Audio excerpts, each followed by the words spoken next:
약속이란 말은 헬라어 시포네오라는 말입니다.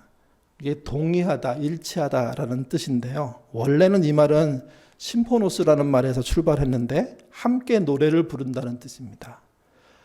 요즘 그 어느 TV에서 그 노래 합창단 나와서 하는 프로그램이 있더라고요. 정말 노래들을 잘하던데. 또 저희도 성가대가 있어서 3년 전만 했어도 성가를 듣고 했는데 요즘은 듣지 못하잖아요. 그러니까 성가라는 또는 합창이라는 것의 가장 큰 매력이 일치에 있다고 생각합니다. 그러니까 각자 다른 삶을 살던 사람들이 각자 다른 목소리를 가지고 살다가 한 자리에 모여서 가사를 일치시키고 박자를 일치시키고 화음을 만들어내는 것, 이게 합창이잖아요. 이게 약속이란 뜻입니다. 그러니까 약속은 던져놓고 이루어지는 어떤 말이 아닙니다. 실제는 합창을 만들어 가듯이 뭔가 조화를 이루어가는 걸 말하는 겁니다. 아주 크게는 하나님과 사람의 조화죠. 또는 사건의 조화입니다. 조화란 어려운 일일 수도 있고 힘든 일일 수도 있습니다. 그러나 굉장히 간단하고 명확할 수도 있습니다. 그래서 약속이란 말이 합창으로부터 나왔다는 사실을 기억하실 필요가 있다는 거죠. 약속은 합창을 하듯 조화를 이룰 때 그 성과가, 그 결과가 나타나는 겁니다. 또 하나의 뜻은 건물의 돌들이, 그러니까 이제 기초석들을 말하죠. 그 돌들이 잘 들어맞아서 건물이 견고해지는 것을 말합니다. 그게 약속이란 뜻입니다. 처음에 건물의 돌 하나로는 뭘 할 수가 없습니다. 근데 그 돌들이 여러 개가 연결되고 서로 이가 맞고 서로 또 약간의 흔들림을 통해서 자리매김을 잘 하고 나면 그 건물이 전체를 유지하는 힘을 그곳으로부터 얻게 되는 거죠. 그게 약속이란 뜻입니다. 그러니까 자리매김, 한 개로 버틸 수 없는데 여러 개가 연합해서 버티는 것, 그게 약속이란 뜻이라는 거죠. 이게. 세 번째 뜻은 약속할 때 이렇게 생각하는 경우 많습니다. 한번 같이 하기로 마음 먹는 것, 이 정도로 약속이라고 생각하거든요. 어떤 일을 하자, 꼭 하자, 그때 하자, 뭐 이런 식의 약속 말하는 거죠. 근데 약속은 좀 더 그것보다 깊습니다. 약속하는 순간부터 완성될 때까지 함께하는 걸 말합니다. 처음부터 완료될 때까지 함께하는 거. 그러니까 한쪽 책임이 아닙니다. 일방적인 한쪽이 책임지는 게 아니라 양쪽이 끝까지 조화를 이루어가는 것. 그게 성경이 말하는 약속입니다. 그러니까 하나님이 약속하셨다는 것은 하나님이 분명히 책임지는 일이겠죠. 근데 약속을 받은 상대와 어떤 일을 하고 싶으신 겁니다.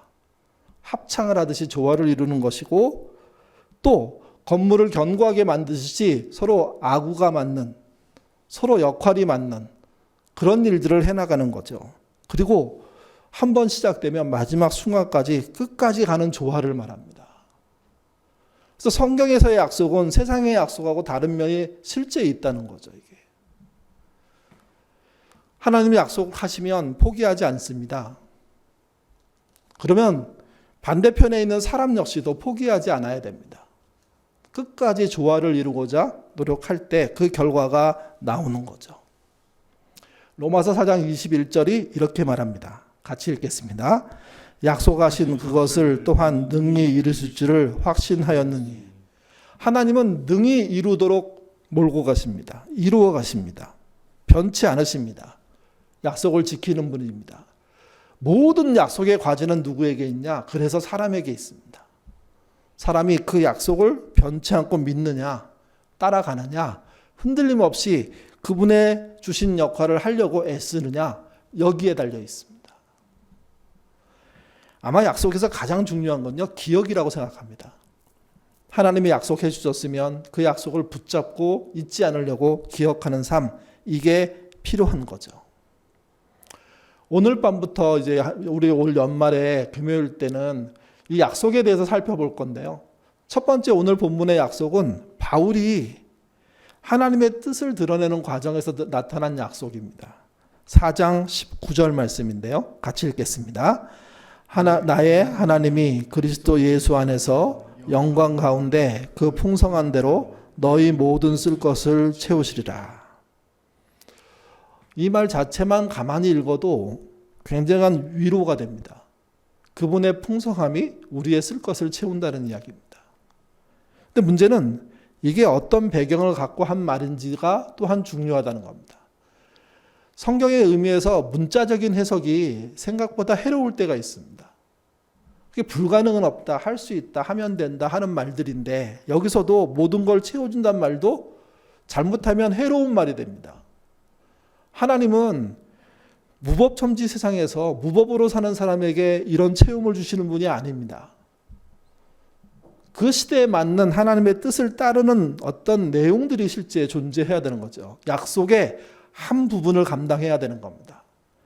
그러니까 하나님이 하시는 일과 또한 사람이 하는 일이 함께 연결될 때 모든 쓸 것을 채우는 역사라는 것이 이루어지는데 그 역사를 바울은 오늘 본문에서 강조해주고 있다는 거죠.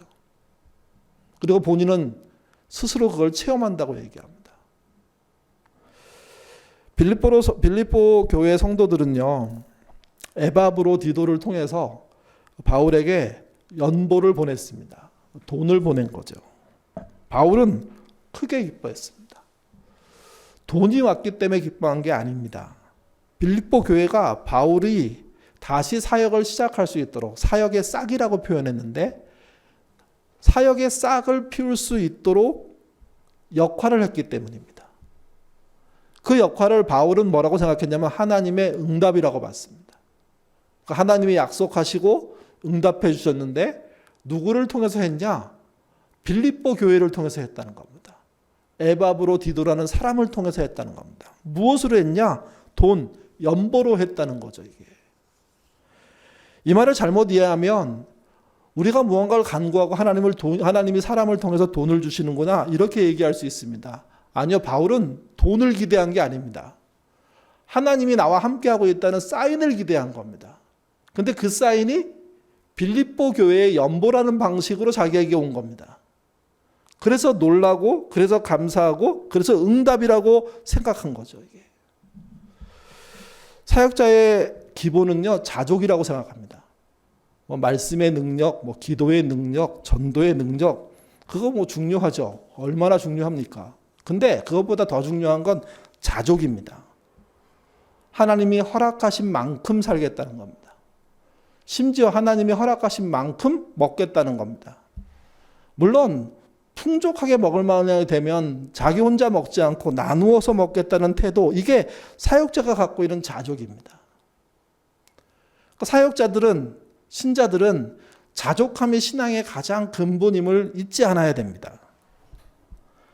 그래서 선교사로 나갔다면 선교사는 선교비가 오면 오는 대로, 오지 않으면 오지 않은 대로 선교해야 합니다.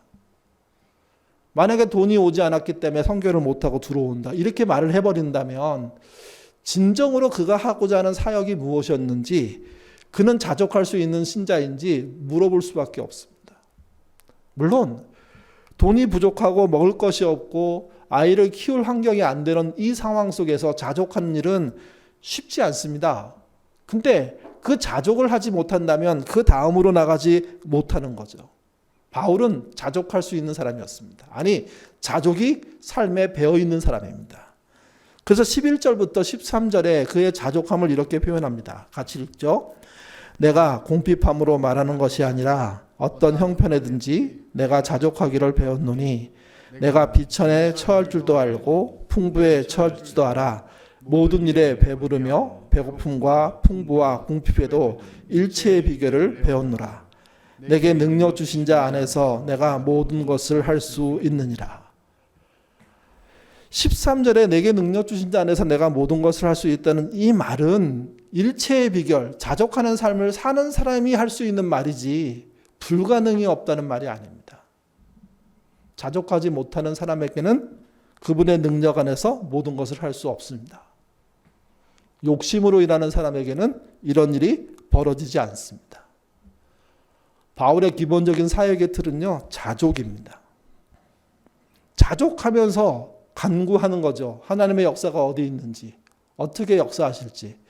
그럴 때 뜻밖의 기쁜 일이 발생한 건데 그게 빌립보 교인들이 에바브로디도를 통해서 연보를 보내온 겁니다. 다시 말씀드리지만 돈을 보내와서 기쁜 게 아닙니다. 하나님이 응답하셨고 그 응답이 빌립보 교회를 통해서 한 번이 아니라 2번 일어났기 때문에 반복되고 있기 때문에 기뻐하고 있는 겁니다. 그래서 그 감사의 편지를 빌립보서 끝에 부분에다가 쓰고 있는 거죠, 이게. 빌립보 교인들은 바울이 어떤 상황에 있는지 정확히는 몰랐을 겁니다. 어려웠겠죠. 힘든 걸 알고 있었겠죠. 그래서 자신들도 어렵지만 십시일반 연보해서 보내기로 결정했고 그 일을 한 번 한 것이 아니라 여러 번 했던 것으로 보입니다. 빌립보서에서는 그것이 2번 반복되었다는 이야기로 나오는 거죠, 이게. 한쪽과 한쪽이 떨어져 있는데 둘 다 하나님의 뜻을 찾고 있는데 그래서 한쪽은 기도하고 기다리고 간구하고 있고 한쪽은 그 기도하면서 움직일 방법을 찾았고 그것이 연보란 방식으로 움직이게 된 거죠. 그게 만남으로 양쪽 다 하나님이 기뻐하시는 일을 하고 있구나는 사실을 알게 되었고 그래서 둘 다 힘을 받은 겁니다. 빌립보 교회가 바울의 조력자가 된 게 아닙니다. 바울이 빌립보 교회의 수단이 된 게 아닙니다. 둘 다 그분의 일을 하고 있음을 알게 된 거죠. 멀리 떨어져 있지만 각자 움직이고 있는 것을 알고 된 거죠. 그게 합력하여 선을 이루는 거 아니겠습니까?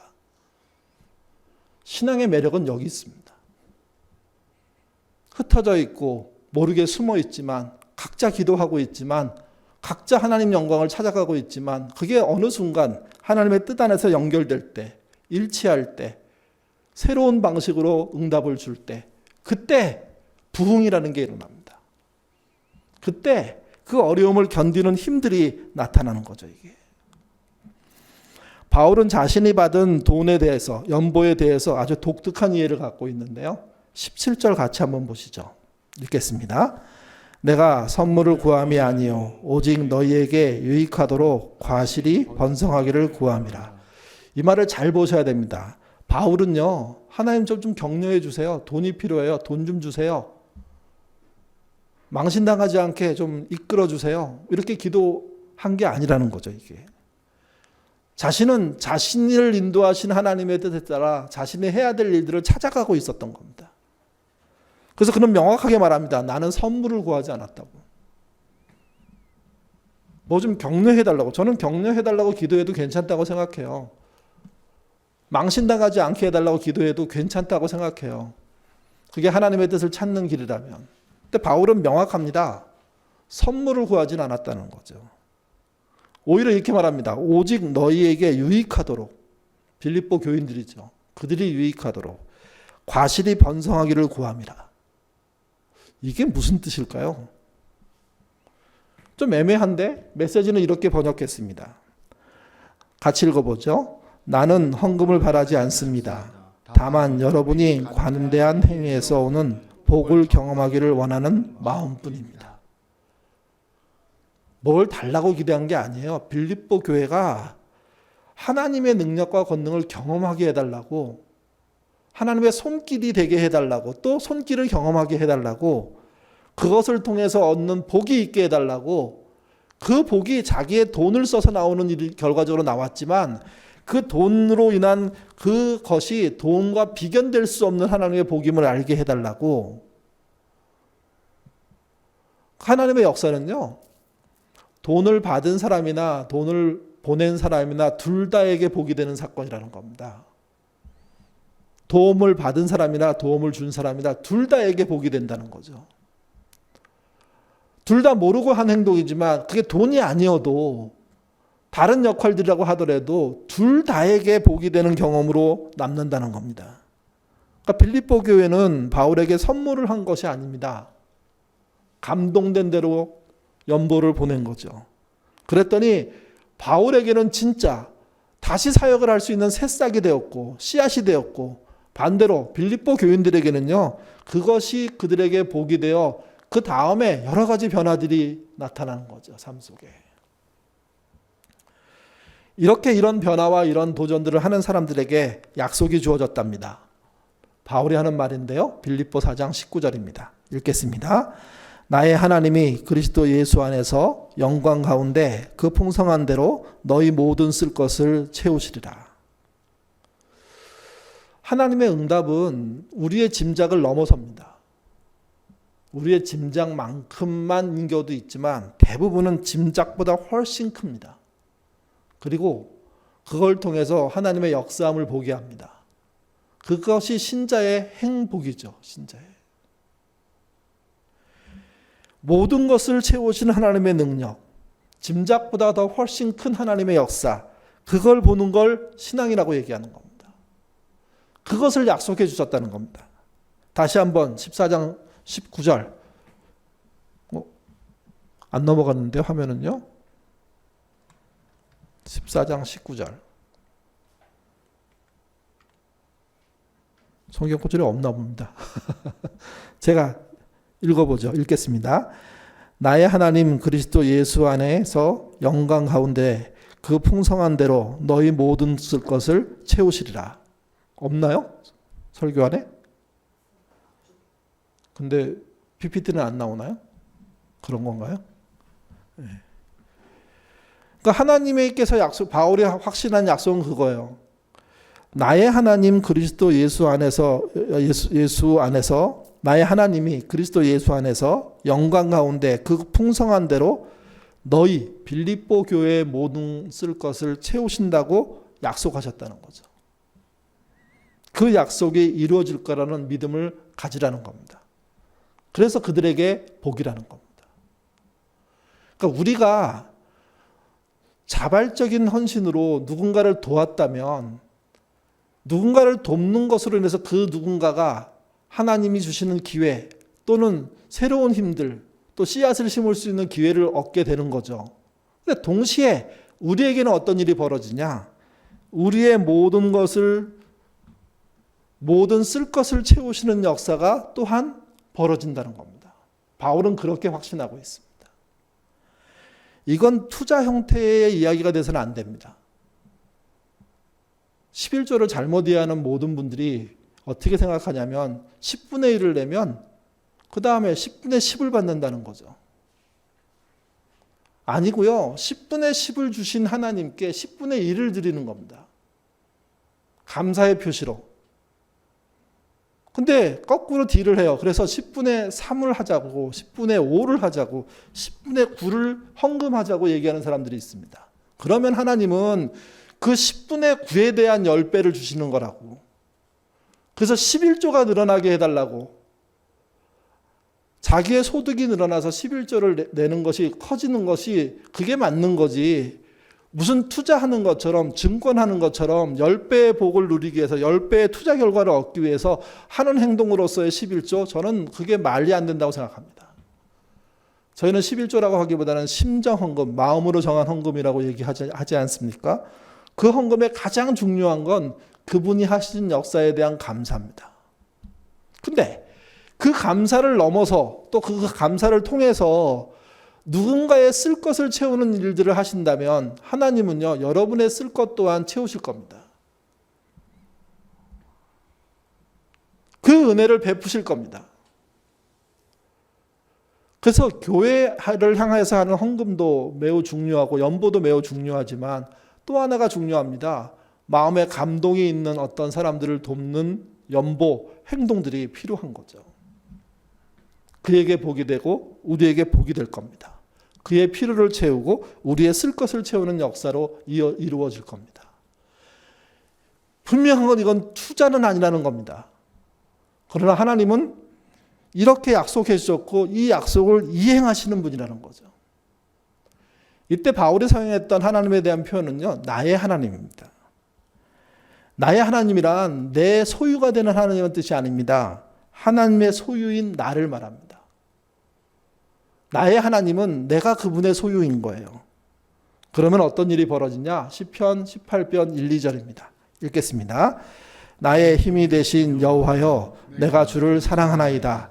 여호와는 나의 반석이시요 나의 요새시요 나를 건지시는 자시요 나의 하나님이시요 나의 피할 바이시요 나의 방패시요 나의 구원의 뿌리시요 나의 산성이시로다. 내가 소유한, 하나님이 소유한 나라는 존재가 어떤 그분으로부터의 보호를 받는지, 어떤 그런 인도함을 받는지 그걸 반석과 요새와 건지는 것과 피할 바위와 방패와 구원의 뿔과 산성으로 표현하고 있습니다. 나의 하나님이라는 뜻 안에는 그 하나님의 보호하심, 역사하심이 존재하는 거죠. 이 말은 다르게 말하면 모든 필요를 아시는 분이라는 뜻입니다. 모든 상황에서 보호할 수 있는 분이라는 뜻입니다. 바울은 자신을 도운 빌립보 교회를 하나님이 너무도 잘 알고 있다고 얘기합니다. 그리고 그 알고 있으면 그냥 끝나는 게 아닙니다. 그들의 필요에 역사하는 거죠. 쓸 것을 채워주는 역사를 하는 거죠. 그들이 연보로 심었는데 하나님은요, 열매로 응답하겠다는 겁니다. 여러분, 기도 중에 누군가가 떠올라서 그들의 필요를 채워보신 적이 있으십니까? 점점 이 신앙이 없어지고 있습니다. 기도하지 않으니까 일단 이게 없고요. 두 번째, 이런 마음이 들어도 모른 척하는 게 현실입니다. 기본적으로 신앙인들에게 이런 게 있지 않습니까? 갑자기 떠오른 이름은 연락해보라는 신호다. 그가 궁핍함을 안다면 우리에게 연보하라는 신호다. 그게 통하는 신앙이 돼야 됩니다. 그게. 자신의 먹거리와 놀고 여행 다니는 데는 악착같이 쓰면서, 최대한 쓰면서, 많이 쓰면서, 거하게 누리면서 정말 자기 눈앞에 힘들어하는 사람들이 알고 있고 그들의 형편을 알고 있음에도 불구하고 모른 척한다면 결국은 우리의 모든 쓸 것이 없어지는 일들이 벌어지는 겁니다. 바울은 그래서 빌립보 교인들이 고마웠고 또 빌립보 교인들에게 모든 쓸 것을 채우시는 하나님의 약속이 이루어질 거라고 알려주고 있는 거죠. 이게. 하나님 나라를 위해서요, 박봉에 시달리는 단체들이 참 많습니다. 우리랑 같이 20년 함께 일한 교회개혁 실천연대 진짜 4명의 직원이 있는데 그 직원 4명 다 박봉 속에서 견디고 있는 겁니다. 생각해 보십시오. 그렇게 일하려고 나서는 4명이 없다면 지금의 교회개혁 실천연대가 있을 수 있나요? 우리가 그들의 형편을 안다면 우리의 연보가 그들에게 도착해야 됩니다. 어떻게 얼마나 공평하게 이런 것이 아니라 그냥 여러분의 감동으로 전달되는 연보가 그들의 손에 쥐어져서 그들에게 새로운 삶의 싹이 돼야 된다는 거죠. 씨앗이 돼야 된다는 거죠. 기독교 반성폭력센터라는 곳이 있습니다. 거기도 똑같습니다. 3명의 직원이 그 일들을 지켜내고 있는 겁니다. 성폭력으로 무너지고 있는 교회를 지키기 위해서, 안전한 교회 만들기 위해서 몸부림치고 있거든요. 그들이 한 달 살기 버거운 월급으로 한 달을 견디고 있다면, 그런 소식을 안다면 신자들은 움직여야 됩니다. 거기에 연보가 도착해야 되는 거죠. 이게 청어람이라는 곳이 있습니다. 성경을 정말 시대에 맞게 해석해서 삶의 현장 속에 청년들과 함께, 젊은이들과 함께, 정말 교회와 함께 새로운 복음의 해석들을 만들기 위해서 몸부림치고 있는데, 그건 역시도 박봉에 시달리는 사람 서너 명이 지켜내고 있는 겁니다. 여러분, 교회개혁 실천연대, 기독교 반성폭력센터, 청어람, 그 밖에도 너무 많은 복음주의적인 단체 속에 그런 역할을 하는 사람들이 얼마나 많은 줄 아십니까? 문제는 그들의 수고를 통해서 우리가 많은 정보와 유익을 얻음에도 불구하고 그들에게 어떤 연보도 도착하지 않게 산다면 결국은 우리에게도 쓸 것을 채우는 역사 역시 없게 된다는 거죠. 이게. 하나님의 가장 놀라운 법칙 중에 하나는요, 심는 대로 거둔다는 겁니다. 심지 않고 거두는 게 문제입니다. 특별히 하나님 나라를 위해서 심지 않는데 하나님 나라가 우리 현실에 거둬질 리가 없습니다. 한번 생각해 보십시오. 누군가의 필요를 2022년도에 채워본 적이 있으십니까? 나의 하나님, 하나님의 소유인 나, 그분의 역사, 그분의 필요 채움의 역사를 우리가 경험하면서도 우리가 누군가를 채우지 않는다면 결국은 우리는요, 모든 쓸 것을 채우시는 역사를 경험할 수가 없습니다. 하나님의 약속이 이루어지지 않는 현장이 되는 거죠. 나의 하나님이란 말과 함께 그분의 채워주심을 표현할 때 등장하는 말이 두 개 있습니다. 하나가요, 그 풍성함대로입니다. 그 풍성한 대로란 말은 하나님의 풍성함이라는 이야기거든요. 말이 좀 그렇지만 하나님의 수준이 될 수도 있습니다. 자주 경제적인 삶의 어떤 수준을 얘기하잖아요. 그러면 경제적으로 따질 때 하나님의 수준이 가장 크지 않겠습니까? 그 가장 크신 분이 채워주신, 그분의 풍성함으로 채워준다는 이야기를 하고 있는 겁니다. 또 하나, 그 채워주는, 모든 쓸 것을 채워주는 그것이 하나님께 영광이 된답니다. 나는 그냥 마음의 감동이 일어나서 약간의 물질을 정말 박봉에 시달리는 어떤 사람에게 보냈는데, 하나님은 나의 모든 쓸 것을 채우시는 역사로 채워주시고 그것을 자신의 영광으로 받아주신다는 겁니다. 생각할수록 우리를 소중하게 생각하신 하나님을 볼 수가 있습니다. 그 하나님의 그 약속의 대열에 우리가 참여해야 되는 겁니다. 저는 우리 교회 교인들이 이런 경험을 좀 더 많이 했으면 좋겠습니다. 정말 마음속에 감동이 있어서 저 사람한테 내가 한 1, 20만 원 헌금을 통해서 보내면 우리 교회는 그 사람에게 전달하게 돼 있잖아요. 여러분, 이 일이 아무것도 아닌 것 같지만 어떤 사람에게는 숨통 트이는 역사로, 위로받게 하는 역사로, 새 힘을 얻게 하는 역사로 쓰입니다, 실제. 그리고 하나님은 그렇게 일하신 분들을 그렇게 일한 분들에게 갚아주실 겁니다. 그러니까 신자의 베품을 절대로 아무것도 돌려주지 않는 사건으로 끝내지 않으신다는 거죠, 이게. 베푸는 삶에 대한 성경의 약속 참 많습니다. 한 세 가지만 보죠. 누가복음 6장 38절입니다. 읽겠습니다. 주라, 그리하면 너희에게 줄 것이요 곧 후이되어 누르고 흔들어 넘치도록 하여 너희에게 안겨주리라. 너희의 헤아리는 그 헤아림으로 너희도 헤아림을 도로 받을 것이니라. 하나님께서 감동 주서 주는 그 돈, 그 물질이 사실은 내가 하나님께 헤아림을 받는 행동이라는 겁니다. 그리고 그 헤아림 받은 그대로 돌려주시겠다는 거죠. 잠언 19장 7절도 같이 읽어보겠습니다. 읽겠습니다. 가난한 자를 불쌍히 여기는 것은 여호와께 꾸이는 것이고 그 선행을 갚아주시리라. 가난한 자, 지극히 작은 자 한 명을 영접한 것이 주님을 영접하는 거라고 얘기했죠. 잠언은요, 꾸어주는 거라고 얘기하고 있습니다. 그 선행은 반드시 갚으신답니다. 잠언 28장 27절, 이건 반대로 얘기하는 경고입니다. 같이 읽겠습니다. 가난한 자를 구제하는 자는 공표하지 아니하려니와 못 본 채 하는 자에게는 저주가 많으리라. 저주로 인한 피해가 많을 거라는 이야기입니다. 이 말씀 그래서 한번 마음속에 새기셔야 됩니다. 우리가 누군가를 생각해서 보내는 연보가 결국 우리에게도 하나님의 역사가 나타나는 통로가 되는데, 그 역사의 응답은 모든 것을 채우시는, 모든 필요를 채우시는 하나님의 역사라는 거죠. 가난한 자를 돕는 것, 궁핍한 자를 돕는 건 하나님께 꾸어주는 거라는 겁니다.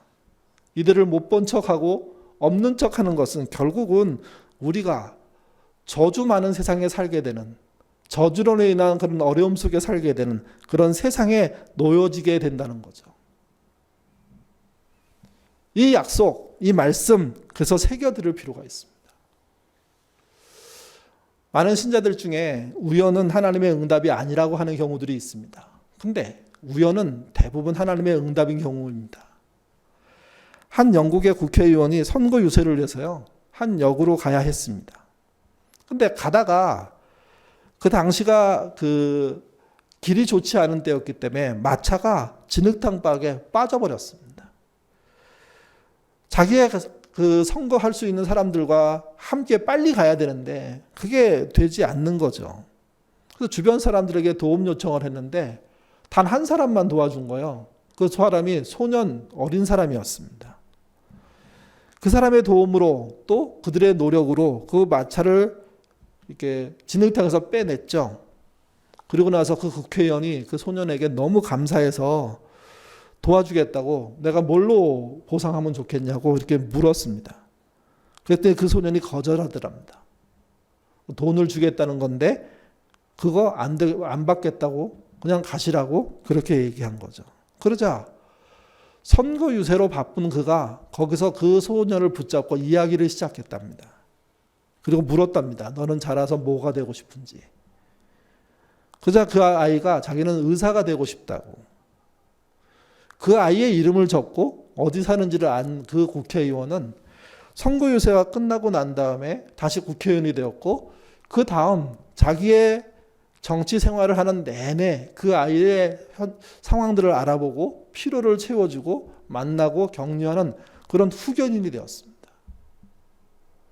그 아이는 진흙탕에 빠진 마차를 끌어내는데 도움을 준 것밖에 없는데 그가 의사가 될 때까지 평생 도움을 그 국회의원으로부터 받게 된 거죠, 이게. 그 결국 의사가 되었습니다. 세월이 더 흐르고 난 다음에 세계적인 정치인 윈스턴 처칠, 여러분 다 아실 겁니다. 근데 뭐 그 드라마나 영화에 나오는 처칠은 되게 괴팍하더라고요. 그가 모로코에 있는 회의에 참석하러 가서 폐혈증에 걸렸습니다. 그러니까 거의 죽게 된 겁니다. 하지만 그때 때마침 페니실린이 발견이 됐는데 그 페니실린을 발견한 사람이 누구였냐? 여기서 이제 우연히 일어나는 거죠. 소년이 국회의원을 도왔는데 그때 그 소년이었다는 겁니다. 알렉산더 프레밍. 페니실린 발견한 사람 아닙니까? 그가 국회의원의 도움으로 의사가 됐고 또 연구를 하여서 페니실린을 발견했고 그래서 폐혈증의 직효약을 찾아내서 사람을 살리게 됐는데 그때 때마침 살아난 사람이 윈스턴 처칠이라는 거죠. 그리고 나중에 알게 되는데 윈스턴 처칠의 아버지의 이름이 랜돌프 처칠인데요. 그 선거 유세 때 소년의 도움을 받고 소년을 의사가 되기까지 후원했던 그 사람이 그 처칠의 아버지였다는 거죠. 그러니까 어떤 사건에서 우연히 벌어진 일들이 그 우연의 연속들을 통하여서 더 의미 있는 연속으로 이어진다는 것, 이걸 신앙적으로 표현하면 은혜의 연쇄 반응, 이렇게 표현할 수 있습니다. 세상에 우연이 있죠. 우연히 벌어지는 일들이 많습니다. 근데 여러분, 그 우연 속에는 은혜의 연쇄 반응도 있습니다. 신자가 우연의 연쇄 반응을 만들기 위해서 연보하는 건 아닙니다. 그렇지만 자신의 마음속에 감동과 누군가를 돕는 게 필요하다는 그런 뜨거움들이 생겼을 때 그걸 죽이지 않고 그 돕는 행동들, 연보의 행동을 하기 시작하면 그것들이 연결되면서 은혜의 연쇄 반응들이 일어날 수 있다는 거죠. 모든 쓸 것을 채운다는 의미는 어떤 의미에서 은혜의 연쇄 반응을 말합니다. 내가 그 사람을 도왔는데 그 사람이 누군가를 또 돕게 되고 또 그 도움받은 사람이 또 누군가를 살려내고 그 살려낸 사람이 또 누군가를 일으켜 세우고 그러더니 어느 날 그들이 나를 세우는 이런 고리 또는 그들이 나의 자녀에게 유익이 되는 그런 고리들을 만들어내는 그런 신앙의 형태를 이야기하고 있는 겁니다. 은혜의 연쇄 반응의 결과는요, 우리의 짐작보다 더 크고 넓은 행복입니다. 우리의 생각보다 훨씬 더 하나님이 크게 넓게 역사하고 있다는 사실을 알게 되고 또 그 하나님의 역사 속에 많은 사람들이 쓰이고 있다는 사실을 알게 되는 거죠. 그래서 세상을 보는 눈이 달라지는 겁니다. 바울은 이야기합니다. 자기는 자기의 필요를 놓고 오랫동안 간구하고 기도했는데 그 기도에 정말 응답으로서 온 것이 빌립보 교인들의 연보였다는 거죠. 그 연보를 경험한 그는 빌립보 교인들에게 말합니다. 이건 나에게도 기쁜 일이지만 너에게도 기쁜 일이다. 나에게도 은혜지만 너에게도 은혜다. 나에게도 응답이지만 너에게도 응답이 있는 통로다. 나의 필요를 채웠지만 너희의 필요가 채워지는 역사가 하나님을 통해서 일어날 거다. 이 약속 믿으라고 말하는 겁니다. 그 약속을 통한 응답들이 그들에게 나타나는 거죠. 사랑하는 예인 가족 여러분, 오늘부터 몇 주 동안 보게 되는 하나님의 약속 첫 번째는요, 모든 쓸 것을 채우시는 하나님입니다. 그 약속을 해주셨습니다. 어떤 방법을 통해서? 내 마음속에 누군가를 생각하는 연보, 후원, 정말 그를 향해서 보내는 작은 물질, 이런 것들을 통하여서 그의 필요를 채운다면 하나님께서는 우리의 필요 또한, 그것을 보낸 사람들의 필요 또한 채워주신다는 거죠. 왜 하나님이 채우십니까? 그날 그 시간 연보를 받은 그 사건을 통해서 자신이 꾸었기 때문에 갚겠다고 하시는 겁니다. 그 갚음이 일어날 때 우리는 하나님의 은혜의 연쇄 반응들을 보게 되는 겁니다. 신자란 교회를 통해서, 신자란 직장을 통해서, 신자란 마을을 통해서 이 은혜의 연쇄 반응을 시작하는 출발점들이 되어야 되는 겁니다. 많은 것을 출발시켰을 때 많은 모든 것을 쓸 것을 채우시는 역사 또한 이루어지게 되는 거죠. 더 신나는 건 이겁니다. 나에게만 쓸 것을 채우는 역사가 아니라 나 이외의 사람들에게 그 연쇄 반응, 그 과정 중에 머물게 함으로 모든 쓸 것을 채우시는 하나님의 역사 안에 들어오게 한다는 겁니다. 이게 하나님이 주시는 응답이라면 우리는요, 이 도전해야 됩니다. 이 도전을 할 때 우리의 짐작보다 더 크고 넓은 행복이 우리 삶 속에 가득할 겁니다. 그 행복, 흘러넘치는, 충만하게 가득 차는, 그래서 더 나눌 수 있는 힘이 되는 그런 은혜 속에 들어오시는 저와 여러분 되시기를 주님의 이름으로 부탁드립니다. 기도하겠습니다. 자비로우신 아버지 하나님, 우리는 우리 신앙 안에 얼마나 크고 위대한 일들이 있는지를 모릅니다. 당장의 피곤함, 당장의 넉넉함, 당장의 나만 누리는 것을 생각하는 바람에 그런 풍성하고 넉넉함들을 잊어버렸습니다. 은혜를 누군가에게 전달해주는 그 일은 또한 은혜가 나에게 돌아오는 일이라는 사실을 오늘 본문을 통해서 저희가 배웠습니다. 우리의 십시일반의 연보가 누군가의 지금 필요를 채운다면 하나님은 우리의 모든 것을 채우시는 역사를 일으키시겠다고 말씀하십니다. 은혜의 연쇄 반응입니다. 우리가 은혜의 연쇄 반응을 일으키는 신자 될 수 있도록 이끌어 주시고 돌아오지 않아도 된다는 마음으로 그 일을 행하는 믿음의 사람들 되도록 인도하여 주옵소서. 그럴 때 우리의 짐작보다 더 큰 은혜가, 더 큰 행복이 우리에게 머물게 될 것입니다. 우리가 그런 경험을 하게 될 때 세상은 더 따뜻해지고 풍성해지고 넉넉해질 것입니다. 행복을 찾는 사람들이 많아질 것이고 누군가를 위한 십시일반 연보의 일들이 더 많아질 것입니다. 예인교회 그 연보의 정신이 살아날 수 있도록 인도하여 주옵소서.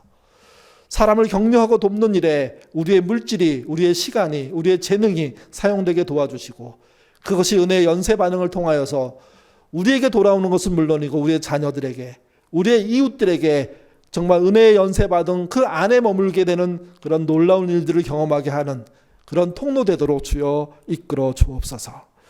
다시 한번 기도합니다. 바울은 모든 쓸 것을 채우시는 하나님의 약속이 있다고 얘기했습니다. 그리고 빌립보 교회 교인들이 한 연보에 대한 이야기를 했습니다. 바울에게도 은혜였고 빌립보 교인들에게도 은혜인 이 사건을 우리가 또한 본받아 할 수 있도록 도와주옵소서. 그래서 우리 안에 은혜의 연쇄 반응이 우연처럼 많이 일어나게 하시고 그로 인해서 우리가 서로를 보는 따뜻한 눈, 겸손한 마음, 섬기는 자세 있는 교회 되도록 쓸 것을 채우려고 노력하는 그런 공동체 되도록 도와주시옵소서. 하나님의 도우심이 우리를 통해서 나타나기를 원하오며 예수님 이름으로 기도드립니다. 아멘.